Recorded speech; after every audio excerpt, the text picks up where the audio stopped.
네, 지금부터는 관심을 끌고 있는 주요 사건 사고들 정리해 보겠습니다. 오늘은 김유정 전 민주통합당 의원, 정광재 전 국민의힘 대변인, 서정빈 변호사와 이야기 나눠보겠습니다. 안녕하십니까? 네, 안녕하십니까? 네, 오늘은 이 사안부터 좀 짚어보겠습니다. 통일교가 국민의힘뿐 아니라 민주당과도 접촉했다는 진술을 둘러싸고 파장이 커지고 있는데요. 화면으로 함께 보시죠. 네, 발단은 통일교 윤영호 전 세계본부장의 진술인데요. 지난 5일 자신의 재판에서 통일교 행사와 관련해 민주당 측 인사들과 접촉했다고 증언한 겁니다. 특히 현 정부 장관급 인사 4명과 소통했고 이 가운데 2명은 한학자 총재와 직접 만났다는 게 윤 전 본부장 주장입니다. 이후 관련 인물들이 수천만 원에 달하는 금품을 받았다는 보도까지 이어지면서 후폭풍이 이어지고 있습니다. 불똥은 김건희 특검에까지 떨어졌는데요. 윤 전 본부장이 법정 증언에 앞서 특검에서 비슷한 내용을 진술했던 겁니다. 특검은 지난 8월 관련 진술 청취 사실을 인정했고요. 그러면서도 특검법상 수사 대상에 해당하지 않는다고 선을 그으며 사건 기록을 다른 수사기관에 넘길 예정이라고 해명했습니다. 자, 통일교 윤영호 전 세계본부장이 국민의힘뿐 아니라 민주당 관계자 여러 명과 접촉했다 이런 진술을 한 것이 드러나면서 지금 파장이 일파만파 커지고 있는데 먼저 변호사님께서 지금까지 상황을 좀 정리를 다시 한번 해주실까요? 네, 일단 윤영호 전 본부장이 자신이 받고 있는 재판 법정에서 한 주장 내용이 상당히 문제가 되고 있습니다. 네. 이제 국민의힘에 대해서만 통일교 측에서 접촉을 한 것이 아니라 민주당에 대해서도 마찬가지로 접촉을 해왔다. 그리고 2017년부터 2021년 사이에는 오히려 국민의힘보다는 민주당과 더욱 가까웠다라는 주장을 했습니다. 당시 민주당의 재선 의원들에게 금품을 제공하기도 했었고 또 통일교 자금으로 민주당 관련 정치인들에 대해서 지원을 하기도 했다라는 진술을 했고요. 법정에서 이러한 사실들을 이미 특검 조사 과정에서 진술을 했었고 이 수사 보고서에서도 적혀 있는 것으로 알고 있는데 왜 이 증거 기록에는 빠져 있는지 또 문제 제기를 해서 논란이 더욱 커졌습니다. 네. 일부 언론을 좀 보면 윤영호 전 본부장이 문재인 정부 시절에 그러니까 재선 의원 2명이 한학자 총재를 만나서 경배 인사를 올렸고 그다음에 물품을 받았다 이렇게 지금 주장을 하고 있거든요. 상당히 구체적이에요. 진술이 시기도 특정돼 있고 금액과 줬다는 시계도 구체적입니다. 네. 경배라는 게 좀 생소하실 수도 있을 것 같은데 뭔가 찾아보니까 그 통일교에서는 이제 한학자 총재를 만났을 때 인사를 하는데 큰절한다고 하잖아요. 우리 네. 일반적으로 한 번 하는 경우도 있고 3번 하는 경우도 있다고 하는데 이런 식의 인사를 했다는 것은 여튼 통일교와 어떤 식으로든 남다른 관계를 구축하고 있었다라고 생각해 볼 수 있는 거고요. 지금 특정돼 있습니다. 의원들이 받았다고 하는. 그래서 언론에서 이 해당 의원들에 대해서 추가 취재를 했는데 이 같은 사실에 대해서 부인하거나 지금 어떤 그 코멘트를 하고 있지 않죠. 저는 지금 부각된 것만 갖고도 충분히 수사가 가능한 일인데 특검에서 왜 수사하고 있지 않은지 모르겠어요. 사실 같은 내용의 혐의로 권성동 국민의힘 의원은 재판을 받고 있고 지금 구속이 돼 있는 상태입니다. 이런 이유 때문에 지금 특검에 대한 여러 다양한 비난들이 쏟아지고 있는 것 같습니다. 이른바 여당 의원들은 무죄고 야당 의원들만 유죄를 삼는 거냐라고 생각할 수밖에 없기 때문에 이 같은 의혹에 대해서 특검이 보다 책임 있는 자세로 해명을 하든 어떤 식의 설명을 내놔야 할 걸로 봅니다. 네, 지금 윤영호 전 본부장이 특검에서 실명을 거론한 것으로 알려지고 있기 때문에 지금 뭐 찌라시까지 돌고 있고 그런 상황인데요. 지금 민주당 분위기는 어떻습니까? 일단 이게 사실이라면은 좀 심각한 일이죠. 그런데 알려진 그 보도를 보면 당사자들은 일단 전면 부인을 하고 있잖아요. 그런데 이제 통일교가 소위 윤영호 본부장이 얘기한 대로 어프로치, 접근법에 따르면 이제 고액의 현금, 그다음에 또 고가의 귀금속 이 패턴이 비슷한 것 같아요. 네. 그래서 우선은 사실관계 좀 확인이 필요할 것 같고요. 이게 또 개별 의원들에게 이렇게 이제 줬다고 이제 주장을 하고 있는데 그게 어떤 대가성이 있는 것이라거나 혹은 어떤 조직적인 뭔가 개입이 있다거나 이제 그런 것들을 좀 밝혀야 할 것 같아서 특검에서는 사실상 김건희 특검에서 16가지 혐의 플러스 이제 인지된 사건에 대해 수사하도록 되어 있다 이렇게 얘기를 하고 있잖아요. 그런데 이 건에 대해서 설명을 하면서 일단 사건 번호가 부여가 됐다고 얘기를 하고 있기 때문에 저는 이제 수사는 불가피하다라고 생각을 합니다. 그러면서 동시에 한학자 총재의 어떤 도박 사건 같은 경우도 인지했지만 실제로 특검의 어떤 대상이나 목적과 부합하지 않아서 수사는 안 하고 있다라는 설명을 덧붙였거든요. 다만 이제 이게 사건 번호가 부여됐다고 얘기를 하고 있고 8월 진술 이후에 그다음에 수사기관에 이제 넘길 예정이라고 하고 있기 때문에 그 수사의 진척 상황을 좀 지켜봐야 될 것 같은데 별일 없길 바랍니다만은 만약에 뭔가 사실로 드러나는 게 있다면 지난 대선은 아닙니다. 2018년부터 2020년 그 사이쯤이라고 얘기를 하고 있기 때문에 어떤 이번 대선의 어떤 조직적 개입이랄지 이것과는 좀 무관합니다만은 그래도 결과에 따라서는 상당히 당에 타격을 줄 수도 있기 때문에 당에서도 뭔가 좀 입장을 내는 게 맞지 않을까 저는 생각합니다. 네, 지금 또 다른 언론에 담긴 내용도 저희가 짚어보겠습니다. 펜스 미국 부통령이 여기서 등장을 하는데 특검이 그러니까 2022년 행사에서, 그러니까 통일교 행사에서 당시에 윤석열 국민의힘 후보와 펜스 미국 부통령과의 만남을 이 통일교 측과 이제 국민의힘의 어떤 유착으로 보고 있는데 또 같은 행사에서 당시 또 이재명 민주당 후보 측의 인사도 펜스 부통령과 만난 사실이 알려졌다고 그래요. 이건 어떤 일입니까?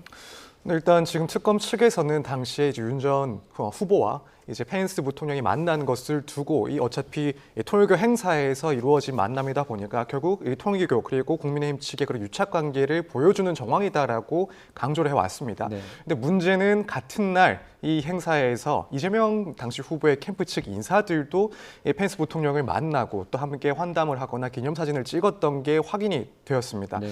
그렇기 때문에 특검에서 당시의 정황을 두고 국민의힘 그리고 통일교 측의 유착 관계를 주장을 했던 만큼 그렇다면은 동시에 이재명 후보 캠프 측과 통일교 측의 관계에 대해서도 문제를 삼고 또는 뭐 경우에 따라 수사를 했어야 되는 것 아닌가라는 이야기까지도 나오고 있는 상황입니다. 예. 네. 자, 그런데 지금 그 통일교의 민주당 접촉 사안과 관련해서 특검팀은 법률 수사 대상이 아니라고 판단했다 이렇게 말을 하지 않았습니까? 변호사님, 이 부분과 관련해서요. 별도의 사건 번호를 부여해서 기록했다. 뭐 이런 내용은 어떻게 좀 이해를 하면 될까요? 일단 사건 번호를 별도로 부여했다라는 것은 관련된 진술이 나왔을 때 이것을 그저 흘려들을 만한 수준이 아니라 실제로 이 수사의 대상이 될 수 있는 사건으로 파악을 하고 인지를 했다. 따라서 여기에 대해서는 추후 수사를 할 사안이다라는 판단을 했다. 이렇게 읽으면 될 것 같습니다. 이제 문제는 이 사건 부여를 언제 했느냐가 사실은 뭐 지금 상황에서는 가장 중요한 문제가 아닐까 싶긴 합니다. 지금 일부 보도에 의하면은 당시에 윤 전 본부장의 발언을 듣고 뭐 거의 곧바로 이 사건 번호를 부여했다라고 일단 보도가 나온 게 있긴 한데 그게 사실이라고 한다면 일단 특검에서도 해당 사안에 대해서는 특검이 처리할 문제까지는 아니지만 수사 대상이라고 일단 보여지긴 하고 이 추후에 경찰과 같은 그런 수사 기관에서 사건을 진행해야 되는 그런 내용이다라고 판단했다 이렇게 볼 수 있을 것 같습니다. 네, 또 추가 질문 하나만 더 드리면 특검법에 따르면 법에 명시된 사건 수사 과정에서 그 인지한 관련 범죄도 수사할 수 있다 이런 내용이 있는 걸로 알고 있는데 이 부분은 어떻게 해석할 수 있습니까? 일단 관련해서 특검 측에서는 이제 이런 특검법의 취지라든가 혹은 시간적인 물적인 상황들을 고려했을 때 이 해당 사안에 대해서는 수사 대상이 아니라는 판단을 했다라는 그런 입장으로 보입니다. 일단 특검 측의 입장도 어느 정도 일리가 있는 것이 이 사건을 수사하다가 관련해서 발생하는 그런 새로운 사건들에 대해서 그러니까 인지한 사건에 대해서 물론 수사를 진행할 수도 있긴 하지만 뭐 상황을 봤을 때 혹은 내용을 봤을 때 전체적인 특검법의 취지에 어울리지 않는다 혹은 뭐 시간적인 물적인 한계가 있다 혹은 이 사안들과는 조금 거리감이 있는 사건이다라고 한다면은 재량에 따라서 수사를 하지 않고 이것을 뭐 추후 다른 수사기관에 넘기는 것도 가능은 하다라고 보입니다. 따라서 지금 뭐 특검의 입장대로 사실상 뭐 시간상 그리고 물적인 한계를 조금 고려한 판단이 아니었을까 이 점은 어느 정도는 일리가 있는 말이 아닌가라고 개인적으로는 보고 있습니다. 네, 이제 윤영호 전 본부장 내일 결심 공판에서 자세하게 말하겠다 이렇게 밝혔거든요. 네. 글쎄 뭐 추측을 해보자면 뭐 특정 어떤 정황이라든지 아니면 특정인의 이름이라든지 이런 게 좀 나올 수도 있을 것 같아요. 근데 오늘 이재명 대통령이 통일교 해산과 관련한 이야기를 한 것 이걸 두고 뭐 민주당이나 이재명 대통령은 그런 생각 안 하겠지만 밖에서 봤을 때는 조금만 더 깊이 얘기하면 통일교에 대해서 진짜 손볼 수 있어 이런 식의 이미지로도 비춰질 수 있기 때문에 저는 부적절하다고 봅니다. 사실 이 특검에서 사건 번호를 부여해서 수사기관에 이첩한다고 하더라도 이첩을 받는 것이 제가 알기로는 국가수사본부가 되게 되는데 네. 국가수사본부가 지금 민주당의 유력 정치인에 대해서 정말 엄정하게 수사를 할 수 있을까? 이런 문제들은 또 제기될 수밖에 없거든요. 그래서 가정이지만 만약에 국회에서 국민의힘이 다수 의석을 갖고 있었다면 이거 분명히 다시 특검하자고 했었을 겁니다. 근데 이런 의혹을 왜 특검이 이렇게 자초하는가? 또 이런 문제가 확산될 수밖에 없는 식으로 행동할 수밖에 없는가? 이에 대한 문제를 지적할 수밖에 없는 거고요. 그래서 이재명 대통령이 막 국무회의를 통해서 벌써 이 2주에 걸쳐서 아니죠. 한 주에 벌써 2번이나 통일교와 관련한 해산 문제를 언급하고 있는데 이것도 지금 대통령이 국무회의에서 언급하기에 적절한 내용인가라는 부분에 대한 문제 제기도 세간에선 제기되고 있는 것 같습니다. 네. 자, 그럼 말씀하신 이재명 대통령의 발언 좀 들어보겠습니다. 오늘 이재명 대통령이 지난 2일 국무회의에서 종교재단의 정치 개입 사례를 지적한 데 이어서 오늘은 지탄받을 일을 하면 법 인격체도 해산시켜야 한다 이렇게 재차 강조했습니다. 들어보시죠. 종교단체 정치 개입하고 그 불법 자금으로 이상한 짓 하고 하는 거 해산 방안 검토하라고 한 거 하셨어요? 예, 검토해서 보고서 제출했고 그 다음 주 국무회의에서 보고하는 것으로 계획. 결론이 뭐예요? 이제 종교 단체가 조직적으로 굉장히 그 심한 정도의 위법 행위를 지속했을 때 해산이 가능합니다. 개인도 범죄를 저지르고 반사회적 행위를 하면 제재가 있는데 당연히 사단법인이든 재단법인이든 법인격체도 헌법과 법률에 위반되는 지탄받을 행위를 하면 해산시켜야지. 네, 법제처장은 민법 38조를 언급했는데 변호사님, 종교단체 해산이 현실적으로 가능한 건가요?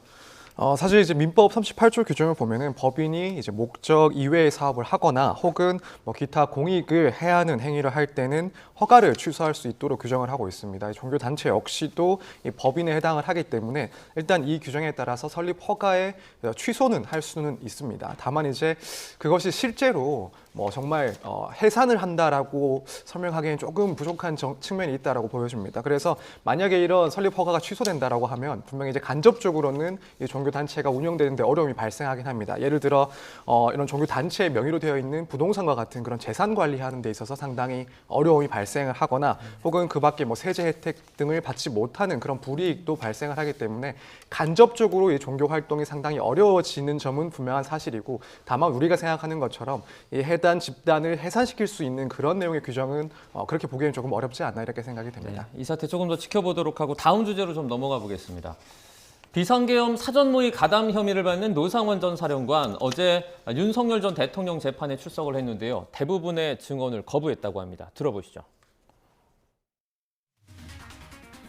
원래는 11월에 실제로 대수장에서 부정선거 의혹 관련 교육을 하려고 하셨다는 말씀이세요? 아니, 네, 이제 혼자 생각을 하고 허락을 받고 또 협조를 하고 해야 되는데 아이가 그때 무슨 좋지 않은 일이 있어서 못했어요. 그걸 가지고 뭐 계속 교육 안 했다고 그러시던데 나머지는 귀찮으니까 증언 거부하겠습니다. 그러니까 증언 거부하실 수 있는 경우는 본인이나 본인 가족이 형사처벌 받을 만한 내용과 관련해서입니다. 네, 지금 그런 취지로 증언 거부하시는 걸로 맞습니다. 재판장은 지금 그 재판부에서는 생각을 하고 지금 하고 있습니다. 근데 가끔씩 표현이 이제 아까 뭐 말씀하기가 싫어서 뭐 증언 거부한다, 그건 안 됩니다. 예, 이제 무슨 말씀이신지 알겠죠? 네, 뒷부분에 해명을 하긴 했지만 귀찮아서 이제 답변을 거부하겠다 이런 표현을 썼어요. 예, 상상을 초월한 답변이라고 생각합니다. 지기현 그 재판부에 대한 국민의 지탄의 목소리가 매우 높은 가운데 우리가 그 생중계를 통해서 내란 재판의 실상을 다 들여다봤잖아요. 그런 점에서 그 재판장의 그 증인이 아닌가, 또 김용현 변호인들의 어떤 법적 모독 행태를 봤을 때 정말 어쩜 이렇게 한결같을까, 뭐 그런 생각을 하면서 비판하는 국민들의 목소리가 더 높아져 가는 것 같습니다. 더군다나 노상원 씨 같은 경우에는 뭐 2023년부터 이제 계엄 모의에 가담한 흔적들도 보이고 있는 데다가 명색이 장성 출신 아닙니까? 전 정보사령관인데 후배 어떤 그 군인들의 명예를 위해서라도 본인이 이제라도 좀 반성하고 사과하고 겸허하게 재판에 임하는 모습을 보여줘도 시원찮을 그런 판 아닙니까? 그런데 저런 태도를 귀찮아서 지금 증언을 못하겠다라고 하는 그런 답변은 거의 듣도 보도 못했다라는 게 대다수 법조인들의 의견이기도 한 것 같습니다. 그런 점에서 그러다가 또 선택적으로 또 본인이 답변을 하는 경우도 있어요. 그래서 우리가 정말 우리 국민들이 이 내란 사태에 그 느꼈던 지난 1년간 어떤 공포와 불안과 두려움, 이런 어처구니 없음, 이런 것들을 돌이켜 생각해 봤을 때 소위 노상원 수첩에 적혀 있던 체포전 명단이랄지 무슨 연평도의 수장 뭐 이런 얘기까지가 들어 있었던 그 엄중함을 생각할 때 과연 저런 답변이 최선이었을까? 참 안타깝고 개탄스러운 그런 장면이었습니다. 예, 그리고 노상원 씨 이런 주장도 했습니다. 특검팀이 윤 전 대통령 등과 관련해서 적극적으로 진술하면 형량을 감면해주겠다고 제안했다. 자, 이 내용 플리바게닝을 얘기하는 걸까요? 뭘까요? 뭐 플리바게닝이라는 제도가 이번 특검에 도입됐죠. 예. 근데 1차 특검법안에 포함되어 있지 않았었기 때문에 노상원 사령관이 얘기하는 것은 그것이 포함되어 있지 않을 때도 본인을 회유하기 위한 수단으로 이렇게 했기 때문에 문제가 된다라고 지적을 하고 있는 겁니다. 플리바게닝이라는 게 본인의 범죄를 일정 부분 인정하고 자백했을 경우에 경감하는 거잖아요. 근데 지금 노상원 전 사령 같은 경우는 재판을 받는 걸 보면 마치 좀 자포자기한 심정 아니면 뭐 방송으로는 그렇지만 뭐 이판사판 이런 그 분위기로 가는 것 같아요. 근데 이거 절대로 옳은 방향은 아닙니다. 지금 계엄이 어떻게 이루어졌고 어떤 동기에서 시작됐는지에 대해서 노상원 전 사령관이 굉장히 중요한 단초를 갖고 있거든요. 이건 역사 앞에 기록한다는 차원에서도 중요한 의미를 갖기 때문에 적극적으로 진술을 해야 되는 것이라고 생각하고 저는 또 이 재판을 보면서 민주당이 지금 어제 회의를 거쳐서 통과시키지는 않았지만 내란특별재판부, 전담재판부를 만들었을 경우에 재판이 어떻게 진행될 수 있을까? 이거에 대한 걱정도 더 커지게 됩니다. 정말 내란특별재판부가 만들어져서 저런 피고인들을 상대로 조사를 하게 될 경우에 이 재판을 받아야 하는 윤석열 전 대통령이나 김용현 전 국방장관 아니면 이런 노상원 전 사령관 같은 사람이 이거 아예 정치 재판이니까 나는 이 재판에서 어떠한 그 협조도 하지 못하겠다. 또 이런 식의 그 행위를 하는 것이 정당화될 수도 있는 측면이 있거든요. 그래서 저는 지금 민주당에서 추진하고자 하는 내란특별재판부와 같은 것은 이쯤에서 멈추는 게 좋겠다라는 생각을 이번 재판 과정을 통해서도 느끼게 됩니다. 네, 알겠습니다. 자, 이어서 연예계에서 잇따라 터져나오고 있는 의혹들에 대해서 짚어보겠습니다. 자, 먼저 방송인 박나래 씨, 박 씨를 둘러싼 의혹 중에서 일명 주사 이모, 불법 의료 시술 논란에 대한 파장이 커지고 있는데요. 의료계에선 전면 수사가 필요하다고 목소리를 높였습니다. 화면과 함께 보겠습니다. 네, 박나래 씨가 오피스텔과 차량 등에서 주사 이모로 불리는 지인으로부터 여러 차례 수액 주사와 약 처치를 받았다는 의혹. 한 언론에서는 이 같은 내용을 보도하면서 주사 이모와 박 씨 측이 주고받은 메시지까지 공개했습니다. 재구성된 메시지를 보면요. 박 씨의 전 매니저 A 씨가 취침 전 약 받을 수 있을까요? 라고 묻자 처방전을 모으고 있다라고 답을 하고요. 붓기약 2달, 취침약 2달 준비됐는데 어떻게 할까라는 메시지도 눈에 띕니다. 대한의사협회는 어제 입장문을 내고 이번 사건은 의료법, 약사법 위반으로 국민 건강을 심각하게 위협하는 사안이라며 전면 수사가 필요하다고 강조했습니다. 앞서 박나래 씨 측은 면허가 있는 의사에게 왕진을 요청했을 뿐이라고 해명했지만 지금까지 드러난 정황을 보면 불법약 처방 의혹까지 불거졌기 때문이죠. 근데 이제 박나래 씨 같은 경우에는 지금 뭐 마비 환자라든지 응급으로 쓰러진 환자가 아닌데 집으로 누군가를 불러서 주사 맞았다는 건 그럼 불법이겠군요. 명백하게 불법이죠. 의사가 직접 와서 해줬다 이렇게 얘기하는데 그 주사를 직접 시술한 분이 의사인지 아닌지가 불명확하고 이게 병원인지 아닌지 알 수 없고. 박나래 씨 처벌받는 건 아니에요? 그런데 박나래 씨가 무면허 의료 시술 있는 걸 알면서도 계속해서 연락해서 만나서 이제 주사를 맞았다면 그때는 아마 이게 뭐 약간 법률적으로 얽힐 거예요. 네, 불법 의료행위 의혹이 좀 엄중해 보입니다. 정부는 수사 경과에 따라서 필요하면 행정조사를 검토하겠다 이런 입장을 밝혔는데 변호사님 이게 만약에 문제가 드러나면 주사 이모라고 하는 사람뿐 아니라 박나래 씨도 처벌을 받을 수 있는 건가요? 네, 이제 사실관계가 확인이 되고 실제로 박나래 씨가 어떻게 인식을 했는지 여기에 따라서 처벌 여부가 좀 달라질 수가 있습니다. 일단 박나래 씨가 처음부터 지금까지 실수를 받으면서 이른바 주사 이모라는 사람에 대해서 당연히 의사인 줄 알았다, 의사의 자격이 있는 줄 알았다라고 한다면 사실 여기에 대해서는 처벌할 수가 없습니다. 예. 개인적으로 초기에 이제 해명을 하면서 의사 자격이 있는 의사로부터 처방을 받았다라는 이야기를 했던 걸 보면은 아무래도 사실은 무면허라는 것을 좀 모르지 않았을까. 라고 일단 개인적으로는 생각을 하는데 만약에 처음부터 혹은 중간에라도 의사 면허가 없는 무자격자라는 것을 알면서도 의료법상 그런 의료 행위를 받았다라고 한다면 이때는 공범으로 처벌이 될 수가 있습니다. 따라서 이 주사의무 같은 경우에는 실제로 자격이 인정이 되지 않는다라고 했을 때 의료법의 위반, 그 주범이 되는 것이고 여기에 대해서 요구를 했다 혹은 실수를 받았다 알면서도 그렇게 했다라고 한다면 마찬가지로 공범으로서 처벌을 받을 가능성이 분명히 존재합니다. 네, 아까 전에 이제 그 대화를 나눈 게 만약에 사실이라면 처방전을 모으고 있다 이런 표현이 사실 사실로 드러나면 이렇게 뺄 수 없는 증거가 좀 될 수 있을 것 같은데 어떻게 보세요? 일단 조금 더 구체적인 내용들이 더 나와야 될 것 같습니다. 지금 나오는 의혹들을 보면은 사실은 한편으로는 분명히 박나래 씨가 이것을 몰랐을까라는 이야기도 그렇게 나오는 게 충분히 이해는 갑니다. 다만 이제 지금까지 나온 사실만으로 봤을 때는 아무래도 수사기관이나 혹은 이후에 법원에서 판단하기에는 조금 부족한 정보들이 아직은 많지 않을까 이런 생각이 들고 결국에는 어떻게 주사이모라는 사람을 또 알게 됐는지 누군가의 소개를 받고 이런 시술이 이루어졌는지 그렇다면은 그런 관련자들의 진술도 확보를 해야 될 것이고 혹여 이 박나래 씨가 이 분을 또 다른 사람에게 소개를 해줬다라고 한다면 소개를 하면서 또 어떤 이야기들이 오갔는지 이런 내용들도 구체적으로 조금 확인이 되어야 박나래 씨가 실제로 어떠한 인식을 갖고 있었는지가 조금 더 명확해지지 않을까 이렇게 보여집니다. 네, 논란이 커지다 보니까 주변에서 말을 했던 그 언급들이 재조명이 되고 있는데 기안84가 이런 말을 했다고 해요.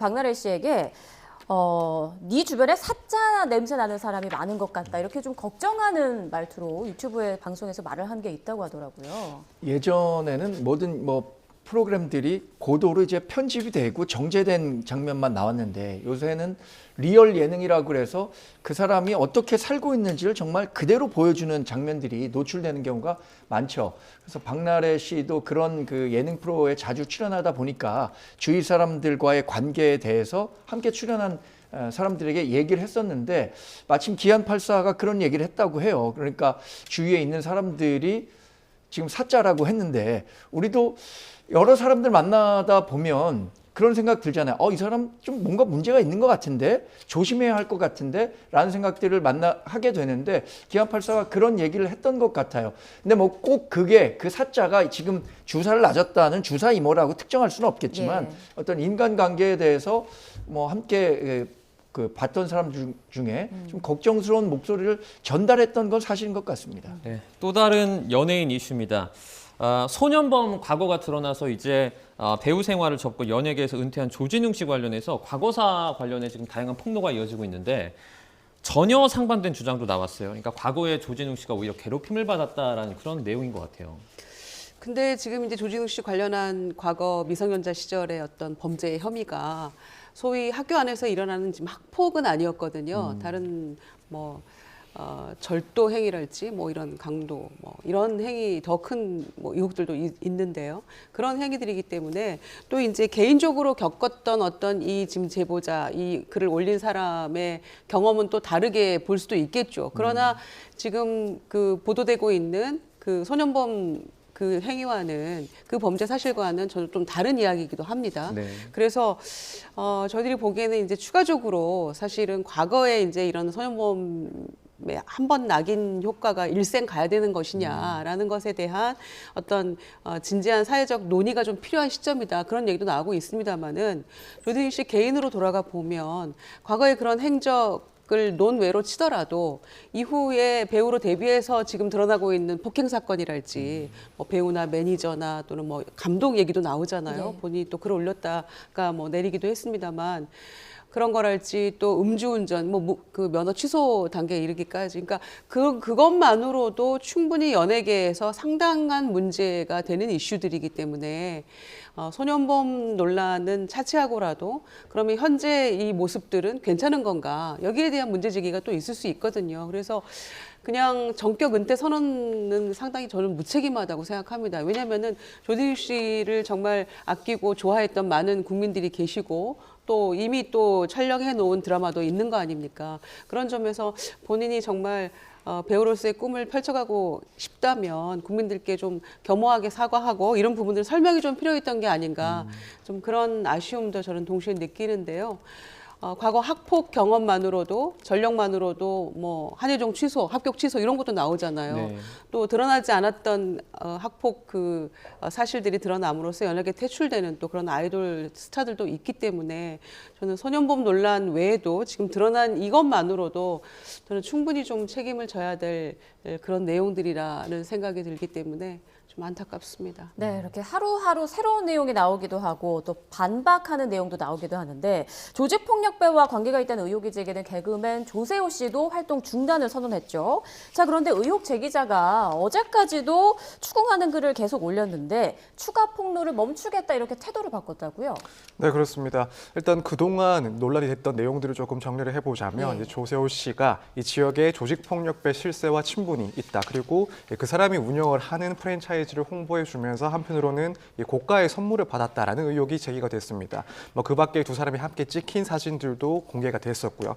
여기에 대해서 이제 조세호 씨 측에서는 지인 관계인 것은 맞는데 그렇다고 해서 불법적인 일에 자신이 가담을 했다거나 혹은 도박 자금 세탁과 같은 일에 가담이 된 것은 전혀 사실이 아니다라고 주장을 해왔습니다. 한편으로는 대중 앞에 서는 사람으로서 그런 관계들에 대해 더욱 신중했어야 된다라면서 사과를 하기도 했고요. 그런데 이제 논란이 계속해서 커지자 결국에는 지금 출연 중인 대부분의 고정 프로그램에서 자진 하차를 하기로 하고 또 활동을 중단하기로 했습니다.